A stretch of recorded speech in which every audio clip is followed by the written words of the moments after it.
మాది జనగామ నియోజకవర్గంలో దూల్మిట్ట మండలం లింగాపురం విలేజ్. ఇది నేను రెండోసారి పెట్టిన వీడియో, దయచేసి మిత్రులు అందరూ గమనించుర్రి. ఈ డ్యాము వైఎస్ రాజశేఖర రెడ్డి గారు ఉన్నప్పుడు ఈ డ్యామ్ కట్టించడం జరిగింది. కట్టించినాక 5 సంవత్సరాలు డ్యామ్ మంచిగానే ఉన్నది, కింద మాత్రం మాకు పోవడానికి రాకపోకలకు బంద్ అయిపోయింది, ఇట్లా వలిగిపోయి 10 ఏళ్ళు అవుతుంది. 10 ఏళ్ళ నుంచి టీఆర్ఎస్ ప్రభుత్వం అధికారంలో ఉన్నది. సర్పంచులు 2 దఫాల సర్పంచులు టీఆర్ఎస్ ప్రభుత్వమే. సందుడి లక్ష్మి గారు టీఆర్ఎస్ ప్రభుత్వం నుంచే గెలిచారు, ముక్క కనకయ్య గారు టీఆర్ఎస్ ప్రభుత్వం నుంచే గెలిచారు. మరి వీళ్ళు గెలిచి మరి ఈ డ్యామ్ గురించి ఎప్పుడైనా మాట్లాడిరా? సరే, మీరు మాట్లాడిరా అనుకుంటే మరి ఎన్నిసార్లు ఎస్టిమేషన్లు జరిగినాయి, ఎన్నిసార్లు ఎస్టిమేషన్లు అయినాయి, ఇక వచ్చింది అని చెప్పేసి అని మాట్లాడారు.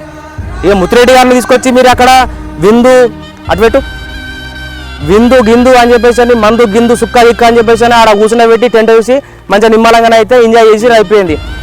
మరి మన విలేజ్ గురించి మాట్లాడే మీ దగ్గర శక్తి ఉందా లేదా? పొద్దుగాల కాబోయే సర్పంచుల సంగతి ఏంది? మరి వాళ్ళు కూడా గిట్లనే తెల్లంగిలు వేసుకొని సర్పంచులు అవుతారా? 10 ఏళ్ళ నుంచి టీఆర్ఎస్ ప్రభుత్వం పట్టించుకోవాలి. అరే ఇప్పుడు ఉన్నది కాంగ్రెస్ ప్రభుత్వమే కారావై, అవురా ఇప్పుడు ఉన్నది కాంగ్రెస్ ప్రభుత్వమే, కానీ అప్పుడు కట్టించింది కాంగ్రెస్ ప్రభుత్వమే కదా. ఇట్లా కూలిపోయిన దాని గురించి కూడా పలిగిపోతే కూడా మీరు ఎస్టిమేషన్ అయిందా అని చెప్పేసి అని ఎదులు కొట్టుకుంటా గప్పలు కొట్టుకుంటా మొత్తం మా ఊరి ప్రజలను మా మండల ప్రజలను అందరినీ పిచ్చోళ్ళని చేసి ఎర్రోళ్ళని చేసి మీరు ఎంపీటీసీలు అవుతారు, జడ్పీటీసీలు అవుతారు, సర్పంచ్లు అవుతారు. మీరు పట్టించుకోరా? ఏమైనా మాట్లాడితే టెంటులు వేయాలా, కూర్చోవాలి, మందు తాగాలి, సుక్క తాగాలి, సపరేట్గా పోవాలంతే. ఇక మీకు మరి రైతులు మీరు పట్టించుకోరా? ఇది మీకు దమ్ముంటే పోయి మరి ఆ డీసీసీ దగ్గర పోయి కూర్చోరి. మన ప్రాంత బిడ్డ, మన చర్యాల బిడ్డ, మరి ఆయన పట్టించుకుంటాడు మన గురించి. మీరు పోయి అన్న అని చెప్పేసి మీరు మాట్లాడోరి. కొమ్మూరు ప్రతాప్ రెడ్డి గారు దయచేసి మీరు కూడా జర మా ఊరిని పట్టించుకోరు. ఎందుకంటే మా ఊరికి మీకు జర అనుసంధానమైన సంబంధం ఉంటుంది, దగ్గర ఊరు కాబట్టి జర దయచేసి మా జనగామ ప్రజలకు న్యాయం చేయరి. మా ఊరి ప్రజలకు మీరు ఖచ్చితంగా న్యాయం చేయాలని చెప్పేసి అని విజ్ఞప్తి చేస్తున్నా. హరీష్ రావు కాత చెక్ డ్యామ్ దగ్గర కాదు వేయించుకున్నాడు, చిన్న కాలువల కాడ కూడా బ్రిడ్జిలు వేయించుకున్నాడు.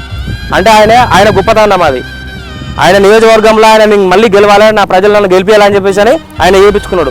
ప్రతాప్ రెడ్డి గారు మీరు కూడా జర అధిష్టానం దగ్గర పోయి మీరు కొట్టాడుర్రి, మా ఊరి ప్రజలకు న్యాయం చేయరు. ఎందుకనంటే వానకాలం దగ్గర పడుతుంది, 10 ఏళ్ళు అయిపోతుంది. 10 ఏళ్ళ నుంచి టీఆర్ఎస్ ప్రభుత్వం చేపియలే. టీఆర్ఎస్ పార్టీని మన జనగామల లేకుండా వేయాలి, పల్లా రాజేశ్వర రెడ్డికి పుల్లలు దింపాలి మనం. ఇది నేను మాత్రం చెప్తున్నా. ఇక మన జనగామ ప్రజలకు మా ఊరి ప్రజలకు నచ్చకపోయినా మంచిదే. నేను పెడుతున్నా వీడియో, జర మీకేమైనా అనిపిస్తే అరే వీడు ఎందుకు మాట్లాడుతుంటారా, వీడు పిచ్చోడారా అంటే మీరు మంచోళ్ళగా, మీరు మంచోళ్ళు పోయి మీరు మాట్లాడురి. జర దయచేసి ఈ మన ఊరి గురించి పోయి ఆ డీసీసీ దగ్గర పెట్టుర్రి. ఆయన మన గురించి మనకు కనకరిస్తారేమో. మరి దయచేసి మనం మాట్లాడుకుందాం, పోయి పెట్టుపుర్రి.